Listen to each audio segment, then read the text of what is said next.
Good evening, YouTube, BookTube. This is Johnny.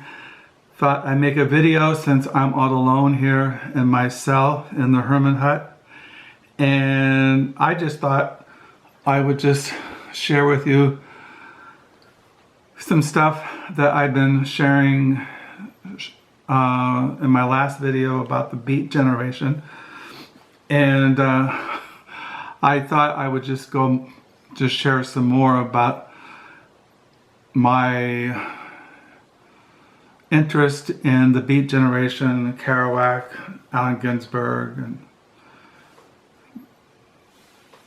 the San Francisco Renaissance poets, and Gary Snyder, and that whole thing. I just thought I'd show you historical artifacts.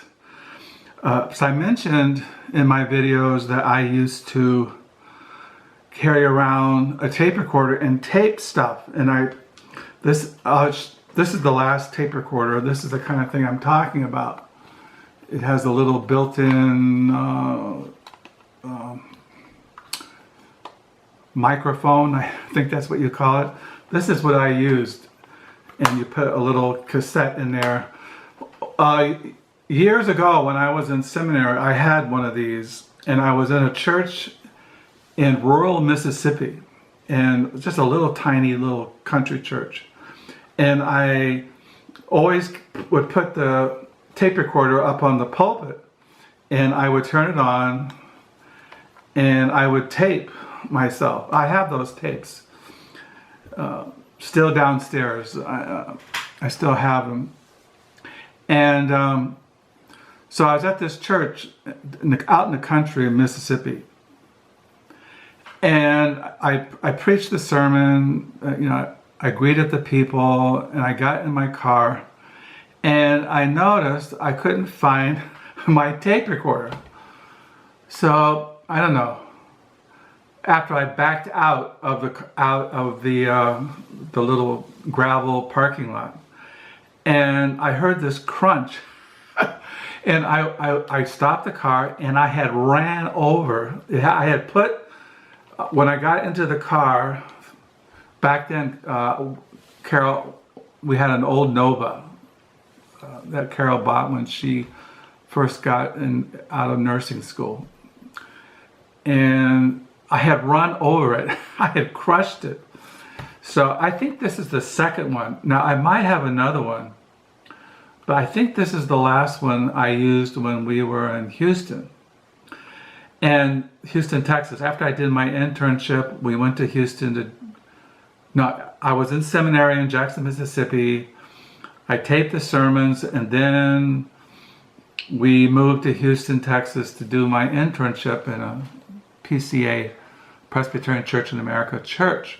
And I still taped the sermons. Well, back then in that church, they taped every sermon. They had somebody who taped the services, and so I always had them copies of those sermons when I preached once a month at that church in Houston as an intern. But I also taped my Sunday school classes, which was not required. So I still have those downstairs. But the point is that when I was in seminary, I taped, I was remembering it, I went looking for it this afternoon, if I could find that tape when I went and heard Allen Ginsberg at that small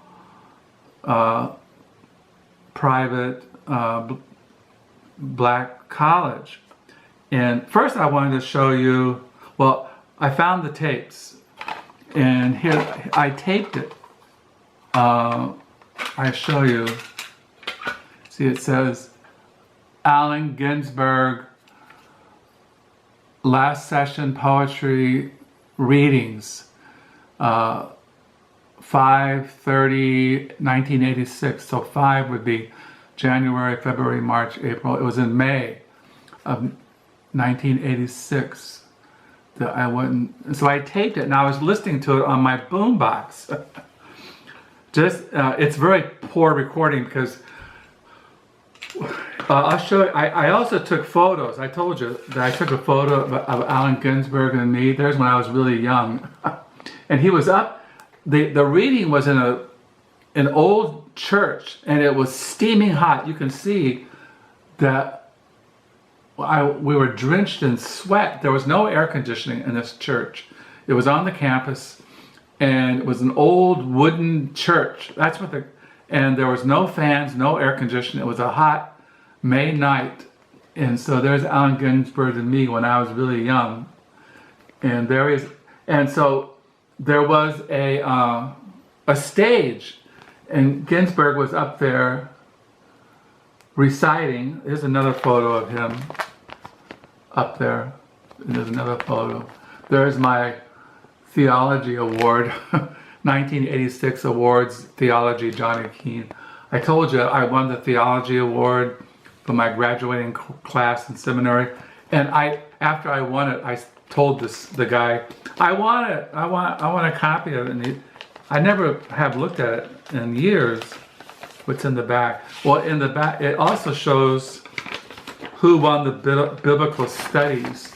Was a guy named Bill Gleason, who was like, a retired military guy.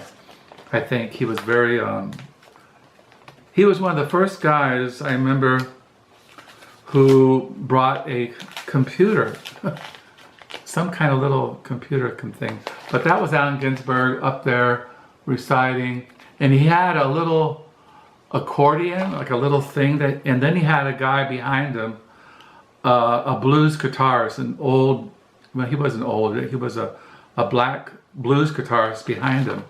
You can see that in this one. You can see the guy over in the shade back there. And he would accompany Ginsberg. He recited poetry, and then he would also sing. And so that's me and Allen Ginsberg. I don't know if there's any.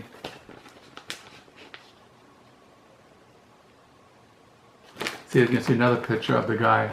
There's my picture of me. Let me see. I'll take that out.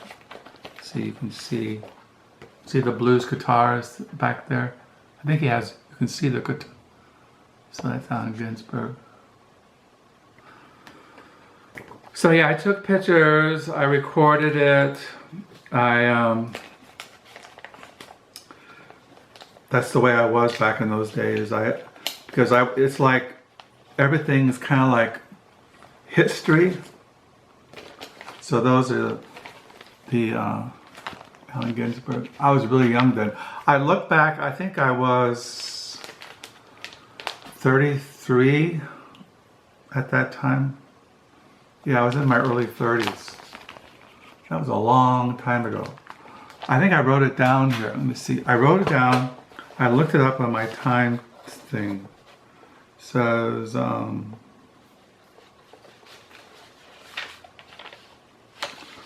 wrote it down, I think. Wait a minute here, let me see. That was 1986. So yeah, I was around 33, 32 years old when I went and saw Allen Ginsberg, and the kids were all little. You can see here in the back, there's a picture of the kids when they were little. There's Josiah and Bethany, and the tall one behind Josiah and Bethany is Caleb, who's now going on 45 years old. And there's little Josiah. He was really into some kind of cartoon character. So that was a long time ago. I also have, when I was in Houston, when I found, looking for this tape of me, I taped Allen Ginsberg. I also found when I was in Houston, I had never seen the Grateful Dead before. I'd never been a Deadhead. I'd never been into the Grateful Dead, but they were coming to Houston. Also, when I was in Houston, I went and saw Bob Dylan, who I'd never seen. Well, I did see Bob Dylan when we were in Bible college outside of Detroit. And I saw him a second time, went and saw him in Houston. But I had never seen the Grateful Dead, and they were coming to the Houston area, and I went down, bought tickets, and went and saw them. And I went the day before and talked to all the Deadheads, but I taped it. The Grateful Dead. It's terrible recording because I was way up on the balcony, way up there. You could hardly, there were like little specks on the stage down there, the Grateful Dead, Jerry Garcia, and the band. So I recorded it, but it's just a bunch of noise, but I recorded it. And I have 2 recordings. Well, the second recording I taped, and the second recording of the Grateful Dead, I went around the day before the concert of the Grateful Dead and I talked to Deadheads. And there's one, I had this long conversation with this Deadhead, this young guy, talking about the cosmic Christ. And I taped it because I had my tape recorder around, and I told these guys when I was talking to these Deadheads the day before the concert that I was going to tape them. And so I taped it.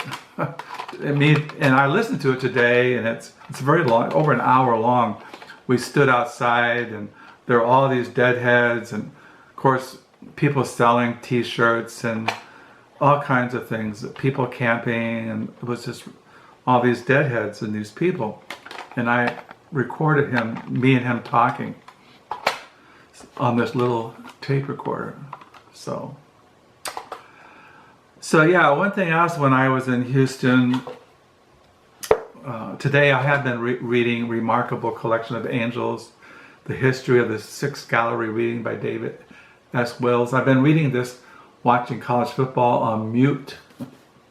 And I have been reading, I showed you this, Howl, the 50th anniversary edition, Allen Ginsberg, original draft, facsimiles, transcript, versions, fully annotated by Allen Ginsberg. So I've been looking at that. But when I was in seminary, I bought some books. I thought I would just show you, because I mentioned something, it was kind of, I wasn't clear about it. I mentioned a biography, and I said Allen Ginsberg, and I met Jack Kerouac. What I meant was that when I was in seminary, and I think this was published in 1983, I bought this biography on Jack Kerouac called Memory Babe by Gerald Nicosia. I can't pronounce it. I said that he wrote a biography on Ginsberg. I met Jack Kerouac. And I bought this in seminary. And the point is, I've always been interested in Kerouac. And like I mentioned to you, when I was in Houston, you couldn't, back there in the early 80s, you couldn't find any of the writings of Kerouac except on the road. And then when we moved to Holland 34 years ago, there was an explosion, and Penguin started publishing all these works of Kerouac, and of course Ginsberg and Burroughs and all that. So that now I have those writings and more in my library. So I bought this when I was in seminary because I read about it somewhere. And also when I was in seminary, I told you that one time I was friends with, the seminary had their own bookstore. You know, they carried books that were required in classes in seminary. And they also, it was mostly textbooks and Christian books and, you know, stationery and pens and things like that. But I was friends with the manager of the bookstore. He was a single guy. We had him over to our house a lot for meals and prayer meetings and things like that. And I asked him one time to order for me Naked Lunch by William Burroughs. And I got this when I was in seminary. He kind of scratched his head. You know, why do you want that? And I said, well, you know, I wanted to read it. I had, so this one came out and copyrighted in 1959, and this is a 1966 edition. I thought it was either Junkie or Naked Lunch, so I'm not really sure, but I think it was Naked Lunch by William Burroughs. Also, when I was then, going, zooming forward to Houston, back to Houston. Now we left Jackson, Mississippi, where I bought William Burroughs, bought this biography, Memory Bay, on Jack Kerouac by Gerald, who is a beat scholar also. He's written other books on other beat subjects. So when we were we moved to Houston. I can't remember the exact date. It must have been in the middle 80s, because that's where I saw the Grateful Dead. I don't know where those tapes go. I don't know where they went. So I saw the Grateful Dead. The date here is October 1988. And I think we left Houston in 1989. I can't remember. I know we've been here 33 years. But the point is, there's a story I want to tell you. One day I had taken our car to a gas station we had problems with the air conditioner. Now in Houston, it's extremely hot, and you need your car air conditioning. So the garage, it was a gas station we took the car to, to have the air conditioner, and they never really fixed it properly. They just ripped us off. But I was walking there, and I saw a book on the sidewalk. And I looked at it and I said, I know that. And it was this book. It was Allen Ginsberg journals, early 50s and early 60s. It was on the sidewalk by the gas station. But the gas station was on a corner. And it was so bizarre, because how did it get there? And it was just it was like, I just picked it. I knew what it was. Probably most people would just look at it and thought it was just a piece of trash on the sidewalk. But it's journals of early 50s and early 60s. Allen Ginsberg, edited by Gordon Ball. Gordon Ball is a very famous beat scholar, and this was published in 1977. I have another copy of this. One time at the Book Nook, where I used to volunteer at the library used bookstore, another copy of this came in. A different cover, more, not so beat up as this one. I figured somebody was carrying it around and somehow they dropped it, or I don't know. But I picked it up, and I've had it ever since. So the point is, and I've always been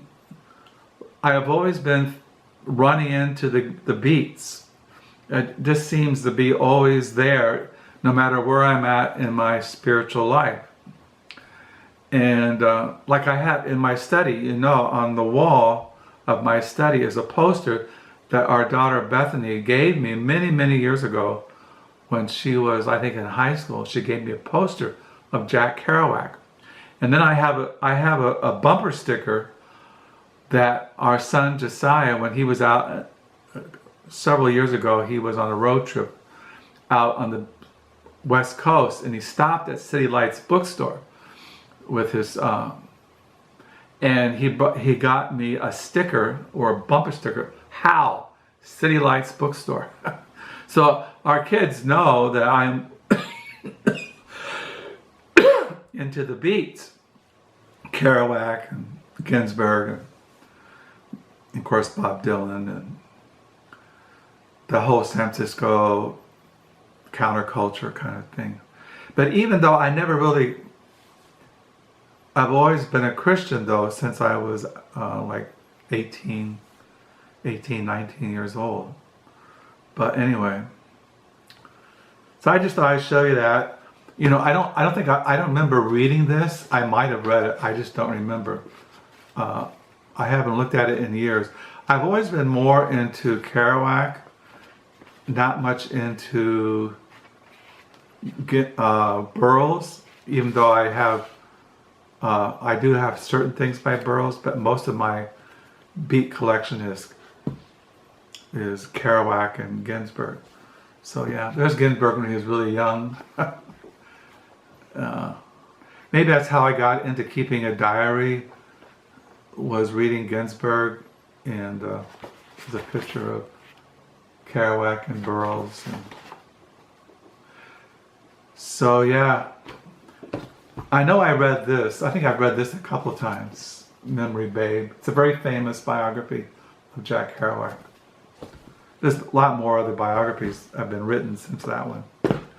Also, I wanted to mention, showed you my Jack Kerouac box set of cassettes of recordings. They also have on CD, Kerouac, Kicks, Joy, Darkness, and these are musical artists singing in honor or in tribute to Jack Kerouac. Something like that. I don't remember all the. There's a young picture of Jack Kerouac. I don't remember exactly what this is about, but I picked it up. If I can get it out, I can't get it out.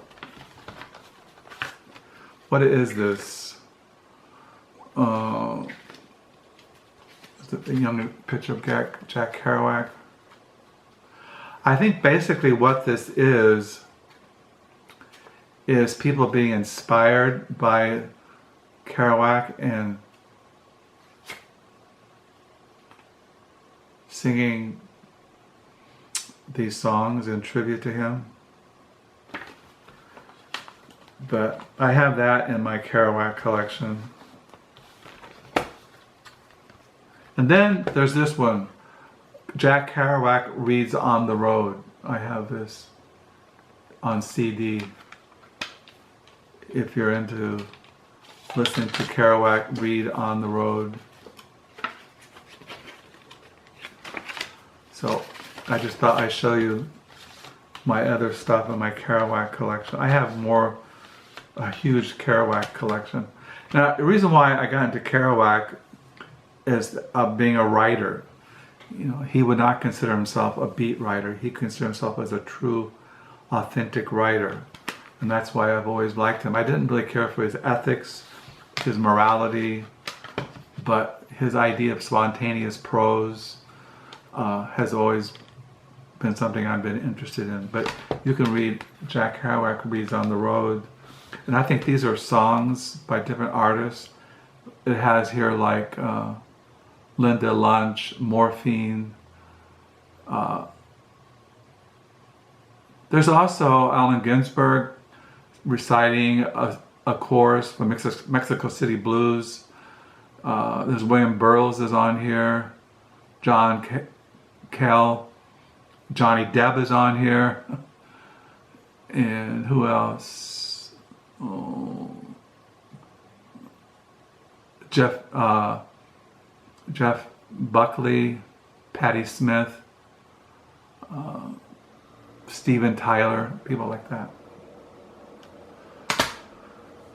So yeah, I just thought you might be interested in seeing those photos of Allen Ginsberg reciting poetry. And then there's a picture of me when I was really young. Now I'm 73 years old and bald and gray and limping around, sore back, sore knee, sore feet. Yeah, Ginsberg has always fascinated me as a personality. I don't agree with his ethics. I don't agree with his religion. But he's somebody, it's like, I'm kind of interested in people like Ginsberg, people like Kerouac. And then you have writers like Gore Vidal, Norman Mailer, Saul Bellows, poets like Wallace Stevens, Ferengeti, Alden, and T.S. Eliot, and writers. It just goes on and on. And also there's that other part of me that and I admit I'm a ball of contradictions. But you have to, you have to come to accept your contradictions and know that I know as a Christian that I love the Lord Jesus Christ and I want to be holy as God is holy, and I want to be faithful to Scripture. I want to live according to the Bible, its ethics, its morality, its conception and interpretation of reality. I don't accept the reality set forth by secular writers and poets. The people I admire are the Puritans, the 7th century English Puritans. Today I read Van Manstrand this morning, and yeah, but everybody has somebody they're interested in. There are guys out there who are Christians who are really into baseball, and they know all about all the famous baseball players, or they're into golf. When I was in seminary, I had a professor who was really into classical music, and I've known men who are really into opera. And then you have, I had a minister one time who was into old-time gospel singers, and bluegrass and, old country gospel music. And so everybody's into something, even though they're a Christian.